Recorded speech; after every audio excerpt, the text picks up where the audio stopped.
Jadi bila beli emas, tuan-puan jangan bimbang tentang harga. Yang paling penting, berapa gram tuan-puan ada. Itu paling penting. Harga confirm akan naik.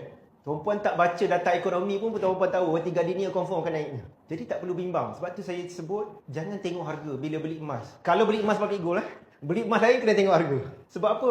Public gold dah sediakan the best package untuk yang termasuk dalam kriteria emas terbaik. Public gold bukan emas yang paling murah, tapi public gold offer kepada kita package yang paling baik.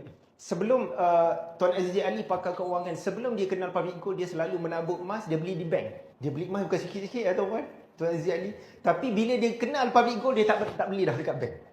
Bagi dia, public gold offer deal yang paling baik sekali. Jadi kalau tuan-puan dah kenal public gold, dah jangan buang masa tengok kiri kanan.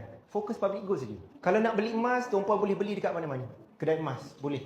Tapi kalau tuan-puan nak kaya dengan emas, tuan-puan bersama public gold. Salah satu faktor yang paling penting, kenapa penyimpan emas public gold makin kaya, sebab ilmu. Public gold dah masuk tahun ke-16, tak pernah berhenti educate masyarakat tentang emas dan keuangan. Tak pernah berhenti tuan-puan. Hari ni saya ingat, kalau tuan-puan check dekat media sosial, public gold, team ni, always ada event, tak berhenti-henti, hari-hari. Ada training, ada bagi ilmu tentang emas, tentang keuangan. Hari-hari, jangan cerita lagi dealer-dealer yang buat konten tuan-puan. Tak pernah berhenti.